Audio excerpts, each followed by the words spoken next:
Hello नमस्कार, कैसे हैं आप सब। अनंत जी के जी में आपका स्वागत है। मैं हूं प्रेम नारायण।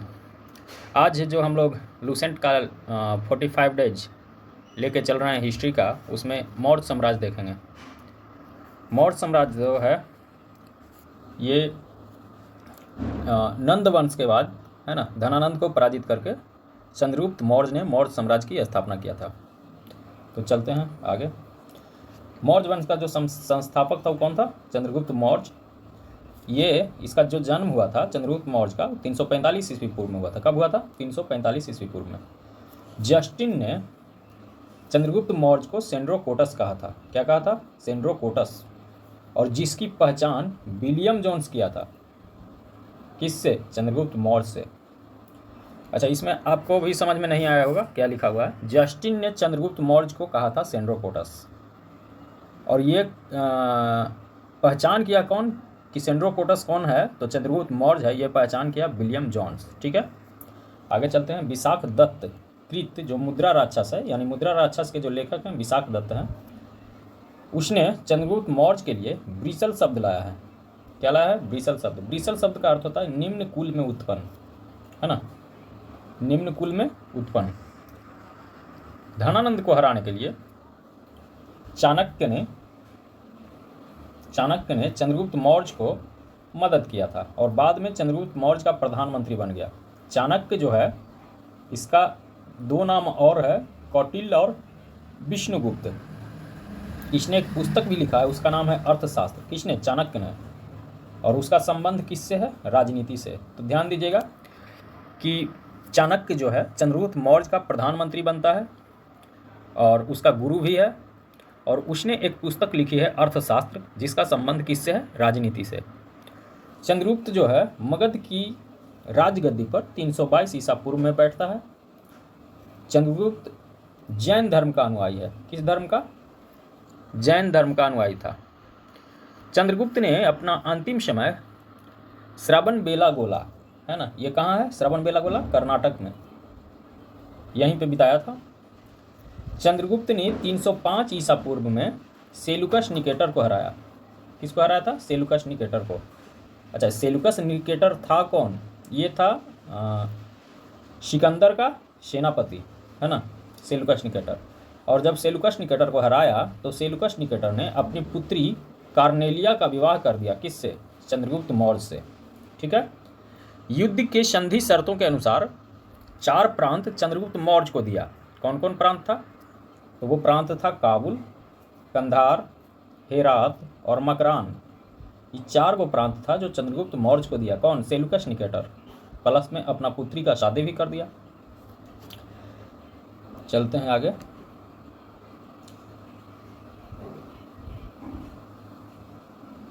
चंद्रगुप्त मौर्य ने जैनी गुरु भद्रबाहु से, किससे? भद्रबाहु से जैन धर्म की शिक्षा लिया था। किससे लिया था जैन धर्म की शिक्षा? भद्रबाहु से। मेगास्थनीज जो है सेलुकस निकेटर का राजदूत था। कौन? मेगास्थनीज। और इसी ने लिखा है इंडिका। कौन पुस्तक? इंडिका। चंद्रगुप्त मौर्य के दरबार में कौन आया था? मेगास्थनीज। ये कौन था? तो सेलुकस निकेटर का राजदूत था, और इसने अपनी पुस्तक इंडिका लिखी है। उस इंडिका के अनुसार, है ना, सम्राट का जनता के सामने खास अवसरों पर ही आता था, जिसका शोभा यात्रा के रूप में जश्न मनाया जाता था। और ये जो था एक सोने की पालकी में ले जाया जाता था राजा। उसके अंगरक्षक भी सोने और चांदी से अलंकृत हाथियों पर सवार रहते थे। कुछ अंगरक्षक पेड़ों को लेकर चलते थे, सोचिए। और इन पेड़ों पर प्रशिक्षित तोतों का झुंड रहता था, जो सम्राट के सिर के चारों तरफ चक्कर लगाता था। क्या? तोता। जो प्रशिक्षित तोता का झुंड था। राजा सामान्यतः हथियारबंद महिलाओं से घिरा रहता था। किससे? हथियारबंद महिलाओं से घिरे रहते थे राजा। और उनके खाना खाने के पहले खास नौकर द्वारा खाना को चखा जाता था कि कहीं उसमें जहर वगैरह तो नहीं है। वे लगातार 2 रात तक एक कमरा में नहीं रहते थे। सोचिए, एक कमरा में 2 रात तक लगातार नहीं सोते थे। ये था इंडिका के अनुसार, है ना। आगे आते हैं, इसने इंडिका में पाटलिपुत्र के बारे में क्या कहा है। तो पाटलिपुत्र जो है एक विशाल प्राचीर दीवार से घिरा हुआ है ना, प्राचीर दीवार से 570 बुर्ज हैं और 64 गो द्वार हैं और 2 और 3 मंजिल वाले घर लकड़ी और कच्ची ईंटों के बने हैं। राजा का जो महल होता था वो भी काठ का बना है, जिसे पत्थर की नक्काशी से अलंकृत किया गया है, पत्थर की नक्काशी से अलंकृत किया गया है। और यह चारों तरफ से उद्यानों, चिड़ियों के लिए बने बसेरों से घिरा है। कौन? राजा का जो महल है। चंद्रगुप्त मौर्य और सेल्यूकस निकेटर के बीच हुए युद्ध का वर्णन किसने किया है? एपियानस ने किया है। किसने किया है? एपियानस ने। अच्छा, प्लूटार्क के अनुसार चंद्रगुप्त ने सेल्यूकस को 500 हाथियों उपहार में दिया था। चंद्रगुप्त मौर्य की मृत्यु 298 ईसा पूर्व में सरवन बेलागोला कर्नाटक में होता है, वो भी उपवास के दौरान, है ना, संलेखना विधि से, उपवास। अब आते हैं बिंदुसार के बारे में। बिंदुसार जो है चंद्रगुप्त मौर्य का उत्तराधिकारी हुआ, उसका पुत्र था जो 298 ईसा पूर्व में मगध की राजगद्दी पर बैठा। बिंदुसार को अमित्रघात के नाम से जाते हैं, यानी अमित्रघात का मतलब होता है शत्रु विनाशक। क्या होता है? शत्रु विनाशक। अच्छा, बिंदुसार जो है आजीवक संप्रदाय का अनुयायी था। किस धर्म का? आजीवक संप्रदाय का। चंद्रगुप्त मौर्य किस धर्म का है? जैन धर्म का। बिंदुसार आजीवक संप्रदाय का। अच्छा, अशोक पहले ब्राह्मण धर्म का अनुयायी था। कलहन के राज्य तरंगिणी के अनुसार वह शैव धर्म का उपासक था और निग्रोध के प्रवचन सुनकर उसने बौद्ध धर्म को अपना लिया। किसका प्रवचन सुनकर? निग्रोध के। अशोक पहले ब्राह्मण धर्म का अनुयायी था, फिर बाद में कलहन से पता चलता है, कलहन के राज तरंगिणी से, कि वह शैव धर्म का उपासक था, लेकिन निग्रोध जो हैं उनका प्रवचन सुनकर उसने बौद्ध धर्म को अपना लिया था। आगे चलते हैं। वायु पुराण में बिंदुसार को भद्रसार या वारिसार कहा गया है। वायु पुराण में क्या कहा गया है? भद्रसार या वारिसार। किस पुराण में? वायु पुराण में। एस्ट्रैबो के अनुसार, किसके अनुसार? एस्ट्रैबो के अनुसार सीरियन नरेश एंटियोकस ने बिंदुसार के दरबार में डाइमेकस को भेजा था। किसको भेजा था? डाइमेकस को। और इसे मेगास्थनीज का उत्तराधिकारी कहा जाता है। मेगास्थनीज किसके यहाँ आया था? चंद्रगुप्त मौर्य के यहाँ। और एंटियोकस एंटियोकस ने किसको भेजा था? तो डाइमेकस को। ठीक है। जैन ग्रंथों में बिंदुसार को सिंहसेन बताया गया है। क्या कहा गया है? जैन ग्रंथ में सिंहसेन और वायु पुराण में भद्रसार या वारिसार। ठीक है। बिंदुसार के शासनकाल में तक्षशिला सिंधु एवं झेलम नदी के बीच हुए 2 विद्रोहों का वर्णन करता है। इस विद्रोह को दबाने के लिए बिंदुसार ने पहले सुसीम को और बाद में अशोक को भेजता है। एथिनियस के अनुसार, किसके अनुसार? एथिनियस के अनुसार बिंदुसार ने सीरिया के शासक एंटियोकस प्रथम से, किससे? एंटियोकस प्रथम से मदिरा, सूखे अंजीर एवं एक दार्शनिक भेजने की प्रार्थना की थी, है ना। कौन सी? मदिरा, सूखे अंजीर एवं एक दार्शनिक। किससे मांगा था? एंटियोकस प्रथम से। एंटियोकस प्रथम कहाँ का था? तो सीरिया का था, है ना। और किसके अनुसार मांगा था? एथिनियस के अनुसार। एथिनियस जो है इतिहासकार है। बौद्ध विद्वान जो तारानाथ हैं, तारानाथ ने बिंदुसार को 16 राज्यों का विजेता बताया था। कितने राज्यों का? 16 राज्यों का। अब आते हैं आगे। बिंदुसार, अशोक के बारे में आते हैं। तो बिंदुसार का जो उत्तराधिकारी हुआ वो अशोक हुआ। अशोक में महान लगता है, इसलिए अशोक महान हुआ। ठीक है। जो 269 ईसा पूर्व में मगध की गद्दी पर बैठा। अशोक की माता का नाम क्या था? सुभद्रांगी। क्या था? सुभद्रांगी, दिव्यावदान के अनुसार। अच्छा, राजगद्दी पर बैठने के पहले अशोक अवंती का राज्यपाल था। कहाँ का? अवंती का राज्यपाल था। मौस्की एवं गुर्जरा अभिलेख में अशोक का नाम अशोक मिलता है। मौस्की एवं गुर्जरा अभिलेख में अशोक का नाम अशोक मिलता है। ये दोनों जो अभिलेख है, मौस्की एवं गुर्जरा, इसमें अशोक का नाम अशोक मिलता है। और पुराण में अशोक का नाम अशोक वर्धन रखा गया है। अच्छा, अशोक ने अपने अभिषेक के 8 वर्ष बाद, यानी 261 ईस्वी पूर्व में कलिंग पर आक्रमण करता है और कलिंग की राजधानी तोसली पर अधिकार कर लेता है। किस पे? तोसली पर, है ना। ये उल्लेख किस में है? तो 13वां शिलालेख में है।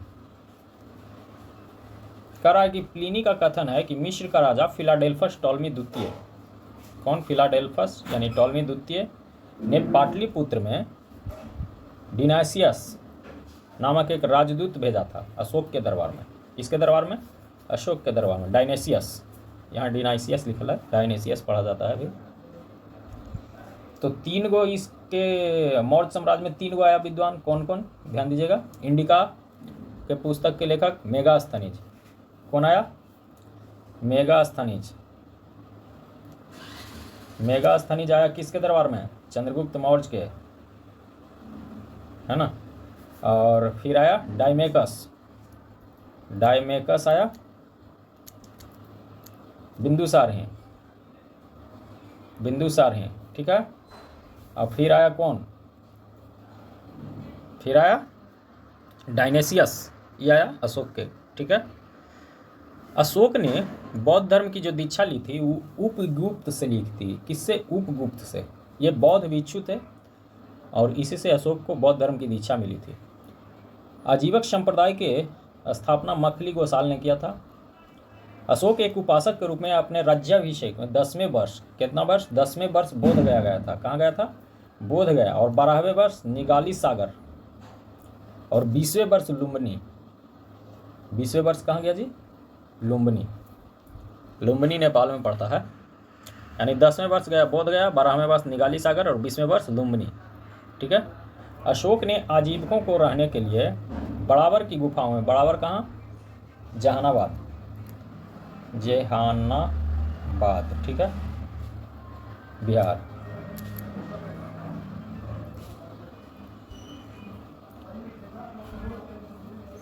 गुफाओं का निर्माण करवाया 4 गो। कौन कौन? कर्ज, चौपार, सुदामा और विश्व झोपड़ी।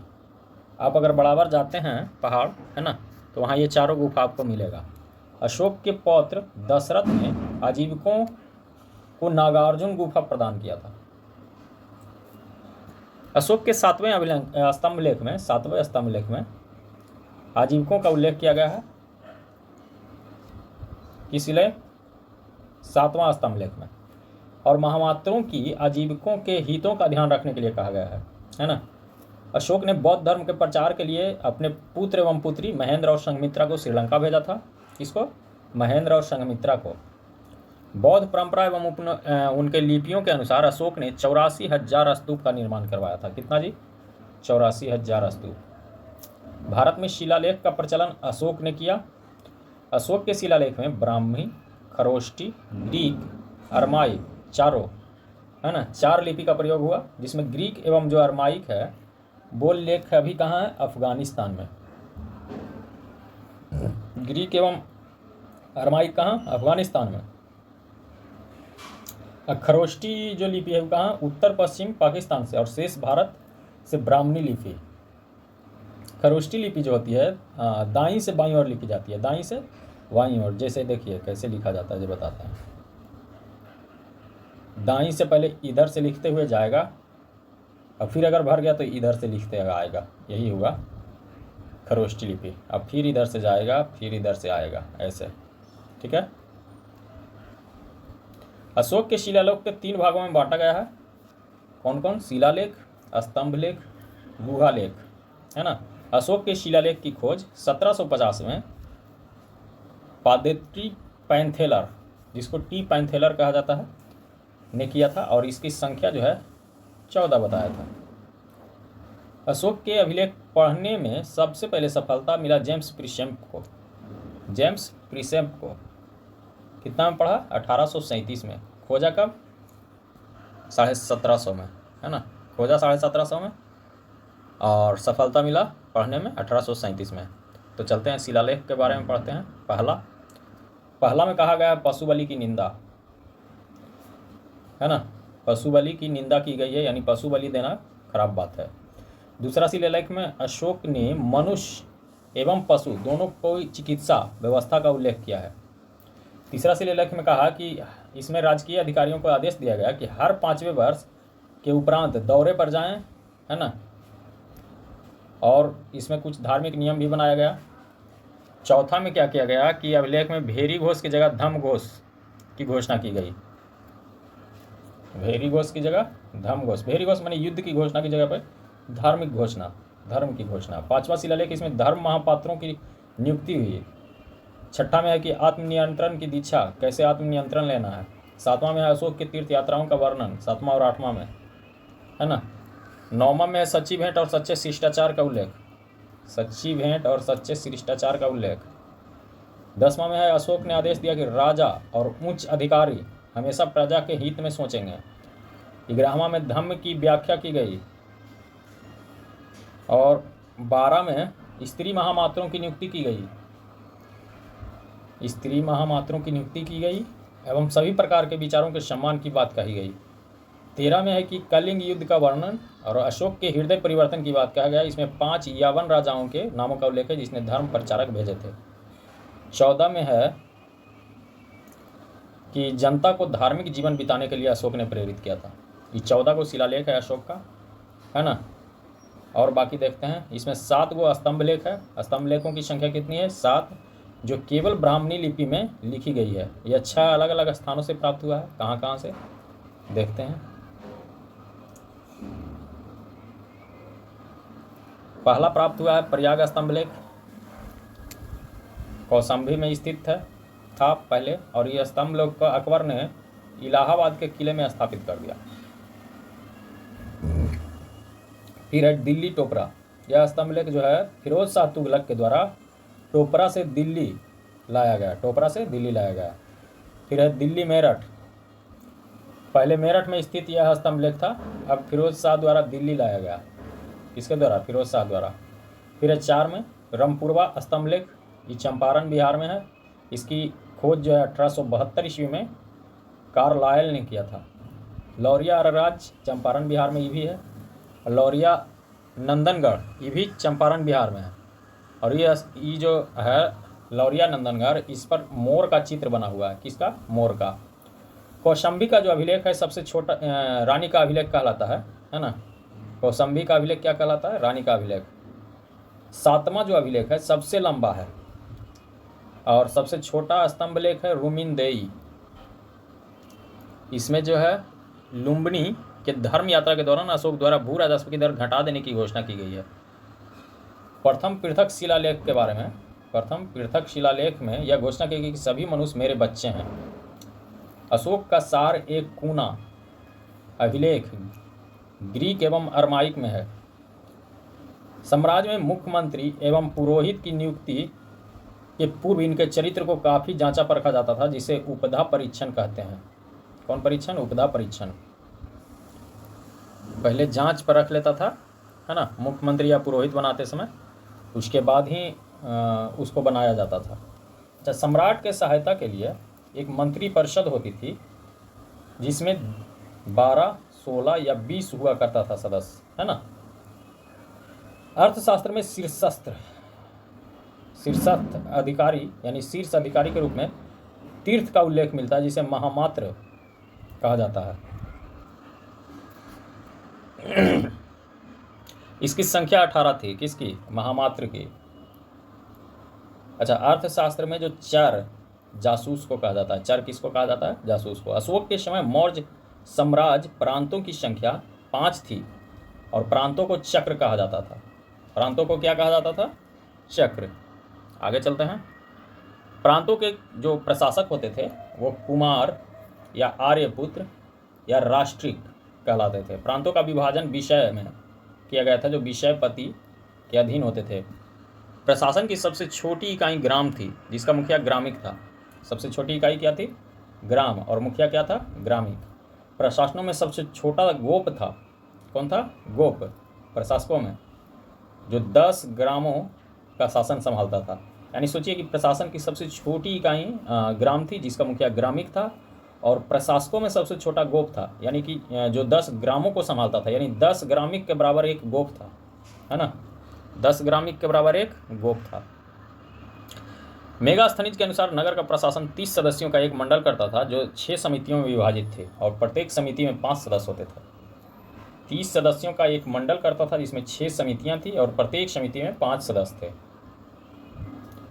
बिक्री कर के रूप में मूल्य का 10वां भाग वसूला जाता था। इसे बचाने वालों को मृत्यु दंड दिया जाता था। सोचिए, कि मान लीजिए 10 रुपये का सामान है तो बिक्री कर उस पर 1 रुपया टैक्स लेता था, यानी 11 रुपया, और जो इसको बचाता था उसको मृत्यु दंड दिया जाता था। मेगास्थनीज के अनुसार एग्रोनोमोई जो है, एग्रोनोमोई मार्ग निर्माण अधिकारी है। ये हमेशा क्वेश्चन में पूछता है कि एग्रोनोमोई कौन है, तो मार्ग निर्माण अधिकारी है। जस्टिन के अनुसार चंद्रगुप्त मौर्य की सेना में लगभग 50,000 अश्वारोही सैनिक, 9,000 हाथी व 8,000 रथ थे, जस्टिन के अनुसार। ठीक है, आगे जस्टिन नामक यूनानी लेखक के अनुसार चंद्रगुप्त मौर्य ने अपनी 6 लाख की फौज से, कितने 6 लाख की फौज से सारे भारत को रौंद दिया था। और यह बात सही भी हो सकती है और नहीं भी, लेकिन यह सही है कि चंद्रगुप्त मौर्य ने पश्चिमोत्तर भारत को सेलुकस की गुलामी से मुक्त किया था।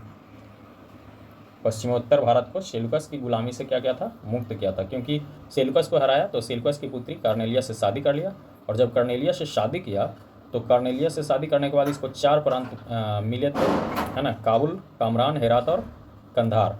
युद्ध क्षेत्र में सेना का नेतृत्व जो करने वाला अधिकारी होता था वो नायक कहलाता था। क्या कहलाता था, नायक। सैन्य विभाग का सबसे बड़ा अधिकारी सेनापति होता था। सैन्य विभाग का सबसे बड़ा अधिकारी कौन होता था, सेनापति। और प्लिनी नामक यूनानी लेखक के अनुसार चंद्रगुप्त की सेना में 6 लाख पैदल सिपाही, 30,000 घुड़सवार और 9,000 हाथी थे। मेगास्थनीज के अनुसार मौर्य सेना का रखरखाव 5 सदस्यीय 6 समितियां करती थी, यानी 6 × 5 = 30। मौर्य प्रशासन में गुप्तचर विभाग महामात्य सर्प नामक अमात्य के अधीन था। अर्थशास्त्र में गूढ़ पुरुष किसको कहा गया है, तो गुप्तचर को। गूढ़ पुरुष किसको कहा गया है, गुप्तचर को। तथा एक ही स्थान पर रहकर कार्य करने वाले गुप्तचर को क्या कहा गया है, संस्था। क्या कहा गया है, संस्था। एक ही स्थान पर अगर गुप्तचर का काम कर रहा है रहकर तो उसको संस्था, और गूढ़ पुरुष अगर किसी को कहा जा रहा है तो गुप्तचर है।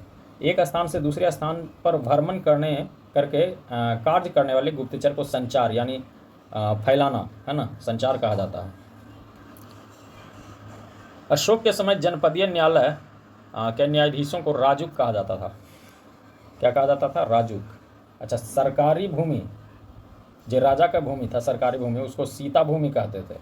और बिना अच्छी वर्षा के खेती होने वाली भूमि को अदेव मातृक यानी देवता पर तुल्य, है ना, अदेव मातृक। बिना वर्षा के अच्छी खेती हो जाता था उस पर। मेगास्थनीज ने भारतीय समाज को 7 वर्गों में विभाजित किया था। कितने वर्गों में, 7 वर्गों में। कौन कौन, दार्शनिक, किसान, अहीर, कारीगर, सैनिक, निरीक्षक और सभासद। इस 7 को वर्ग बनाया था मेगास्थनीज ने। स्वतंत्र वेश्यावृत्ति को अपनाने वाली महिला रूपा जीवा कहलाती थी। नंद वंश के विनाश करने में चंद्रगुप्त मौर्य ने कश्मीर के राजा प्रवर्तक से सहायता लिया था। किससे लिया था, कश्मीर के राजा प्रवर्तक से सहायता लिया था। कश्मीर के राजा कौन था, प्रवर्तक। इससे सहायता लिया था नंदवंश को विनाश करने में। मौर्य शासन 137 वर्षों तक रहा। भागवत पुराण के अनुसार मौर्य वंश में 10 राजा हुए, जबकि वायु पुराण के अनुसार 9 राजा हुए। मौर्य वंश का अंतिम शासक बृहद्रथ था। कौन था, बृहद्रथ। इसकी हत्या करके सेनापति पुष्यमित्र शुंग ने, यानी बृहद्रथ का जो सेनापति था वो पुष्यमित्र शुंग था, और 185 ईसा पूर्व में इसने शुंग वंश की नींव डाली, है ना। अशोकाराम विहार पाटलिपुत्र में है। अशोकाराम विहार कहाँ है, पाटलिपुत्र में। अच्छा, एक चीज़ इसका अभी नहीं देखे हैं हम लोग, देखते हैं उसको।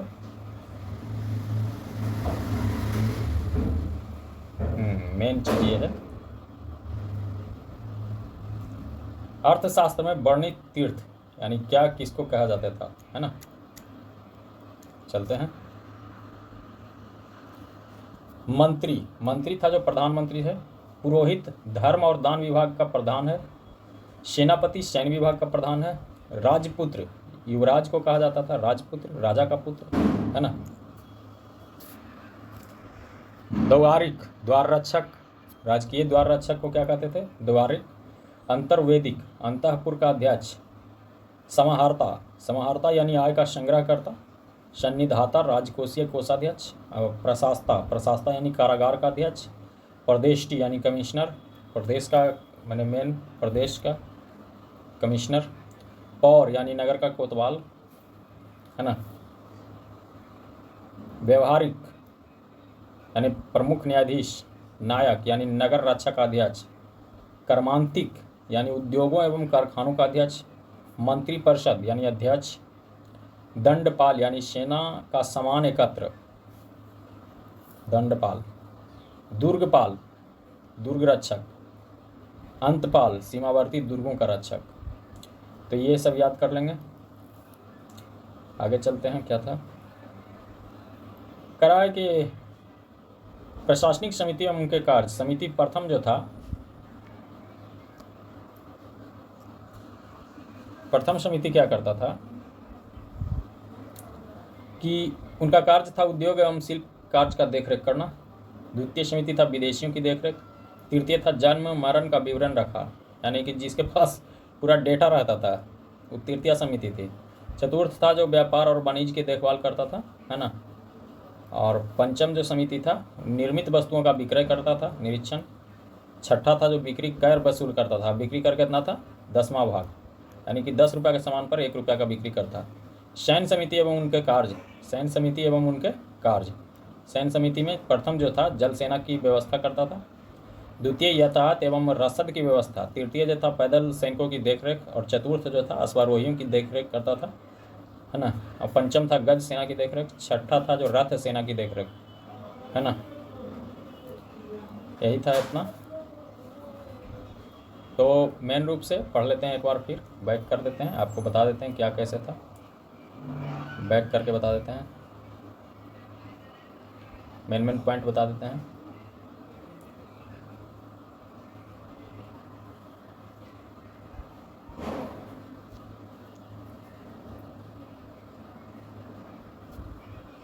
मेन पॉइंट यही है कि जो मौर्य साम्राज्य है उसका जो स्थापना किया था चंद्रगुप्त मौर्य किया था। कौन किया था, चंद्रगुप्त मौर्य। और इसकी सहायता क्या था, चाणक्य सहायता किया था चंद्रगुप्त मौर्य को। तब मौर्य साम्राज्य का स्थापना हुआ। और मौर्य की गद्दी पर मगध की गद्दी पर चंद्रगुप्त मौर्य 322 ईस्वी में बैठा। इसने सेल्यूकस निकेटर को हराया, और जब हराया तो उसकी पुत्री कार्नेलिया से शादी कर लिया, है ना। और शादी में युद्ध संधि शर्तों के अनुसार 4 प्रांत लिया, काबुल, कंधार, हेरात और कमरान, ठीक है। उसके बाद क्या हुआ कि ये भद्रबाहु जो जैन धर्म के थे, है ना, उनसे जैन धर्म की दीक्षा ली। और फिर सेल्यूकस निकेटर का जो राजदूत था मेगास्थनीज, वो चंद्रगुप्त मौर्य के दरबार में आया और इसने पुस्तक लिखी है हिंदी का। इसने बहुत अच्छा वर्णन किया पटना के बारे में, पाटलिपुत्र के बारे में, वहाँ के मौर्य प्रशासन के बारे में, कैसे क्या था जो। फिर है कि मृत्यु हो गया इसका चंद्रगुप्त मौर्य का श्रवण बेलागोला में 298 ईसा पूर्व में। उसके बाद आया बिंदुसार आया 298 ईसा पूर्व में, ये गद्दी पर बैठा। बिंदुसार का अन्य नाम जो था अमित्रघात का अर्थ होता है शत्रु विनाशक। बिंदुसार जो है आजीवक संप्रदाय का अनुयायी था। उसके बाद वायु पुराण में बिंदुसार को भद्रसार या बारिशार कहा गया है। और इसके यहाँ मेगास्थनीज आया था, उसके यहाँ, इसके यहाँ आया डायमेकस बिंदुसार के यहाँ। ये जो था एंटियोकस जो था नरेश, है ना, सीरिया के नरेश एंटियोकस प्रथम का ये राजदूत था। उसके बाद है कि इसने एंटियोकस प्रथम से मदिरा, सूखे अंजीर और एक दार्शनिक व्यवस्था किया था, मांगा था, भेजने की व्यवस्था कीजिए जो कहा था इसको। फिर 16 राज्यों का विजेता बताया था तारानाथ ने। उसके बाद आया अशोक महान जिसका नाम था, उसके माता का नाम सुभद्रांगी था, 269 ईस्वी में बैठा था। उसके 8 वर्ष बाद यानी 261 ईसा पूर्व में कलिंग पर आक्रमण किया। और उसी टाइम ये फिर मन बदल लिया कि अब हमको युद्ध नहीं लड़ना है। और इसके दरबार में आए थे डायनेसियस, ठीक है। जो बौद्ध धर्म का दीक्षा लिया था वो उपगुप्त से लिया था। ये 10वें वर्ष गया था बोध गया, 12वें वर्ष निगाली सागर, अब 20वें वर्ष गया था लुम्बिनी। ये पॉइंट याद रखना है। फिर है कि आजीविकों को रहने हेतु बराबर के 4 गुफा बनाया था, है ना, कर्ज, चौपार, सुदामा, विश्व झोपड़ी। और नागार्जुन गुफा अपनाया दशरथ ने। फिर है अशोक के 7वें वाला स्तंभ लेख में आजीविकों का उल्लेख भी मिलता है, बात सही है। फिर है बौद्ध धर्म के लिए इसने अपने पुत्र और पुत्री महेंद्र और संघमित्रा को श्रीलंका भेजा था। और बौद्ध परंपरा या लिपियों के अनुसार 84,000 स्तूपों का निर्माण किया था। भारत में शिलालेख का सर्वप्रथम प्रचलन किया था अशोक ने। इसने ब्राह्मी, खरोष्टी, ग्रीक एवं अरमाइक लिपि का प्रयोग किया था, जिसमें ग्रीक और अरमाइक है जो अफगानिस्तान से, और खरोष्टी है जो उत्तर पश्चिम पाकिस्तान से, और बाकी शेष ब्राह्मी लिपि ये सब भारत से। खरोष्टी लिपि के बारे में आप जानते हैं, दाईं से बाईं ओर लिखी जाती है। फिर इसका जो शिलालेख है वो पढ़ा था कौन? 1750 ईस्वी में पाटेंदी टी फैंथलर। इसकी संख्या जो 14 है। और सबसे पहले पढ़ा कौन? खोजा था टी फैंथलर। अब पढ़ा कौन? जेम्स प्रीसेप, है ना, 1837 ईस्वी में। फिर इसमें शिलालेख के बारे में वर्णन किया। उसके बाद है कि 7 गो स्तंभ लेख है। फिर उसमें 7वां शिलालेख सबसे लंबा है अभिलेख, 7वां अभिलेख सबसे लंबा है। कौसंबी अभिलेख को रानी का अभिलेख कहा जाता है, और सबसे छोटा है रुमिनदेही, है ना। उसके बाद है कि प्रथम शिलालेख में कहा गया कि सभी मनुष्य मेरे बच्चे हैं। इसमें, है ना, उपदा परीक्षण होता था जांच परख करने के लिए मुख्यमंत्री या पुरोहित का। सम्राट की सहायता के लिए एक मंत्री परिषद होती थी, उसमें 12 से 16 या 20, है ना, संख्या होता था। उसके बाद प्रांतों की संख्या 5 थी। प्रांतों को चक्र कहा जाता था। प्रांतों के प्रशासक कुमार या राजपुत्र या राष्ट्रीय कहलाते थे। प्रांतों का विभाजन विषय में, सोचिए, सबसे पहले 5 प्रांत में विभाजित हुआ, और प्रांत हुआ विषय में, जिसका अधीन विषय सबसे छोटी इकाई होती थी, ग्राम होती थी, और उसका मुखिया होता था ग्रामिक, और 10 ग्रामिक बराबर 1 गोप कहलाता था। यही सब है। बिक्री कर 10वां भाग वसूलता था, और इसे जो बचाता था उसे मृत्युदंड दिया जाता था। फिर है एग्रोनोमोई, जो है मार्ग निर्माण अधिकारी, ये हमेशा ध्यान में रखना, ये क्वेश्चन हमेशा आता है। फिर है आपको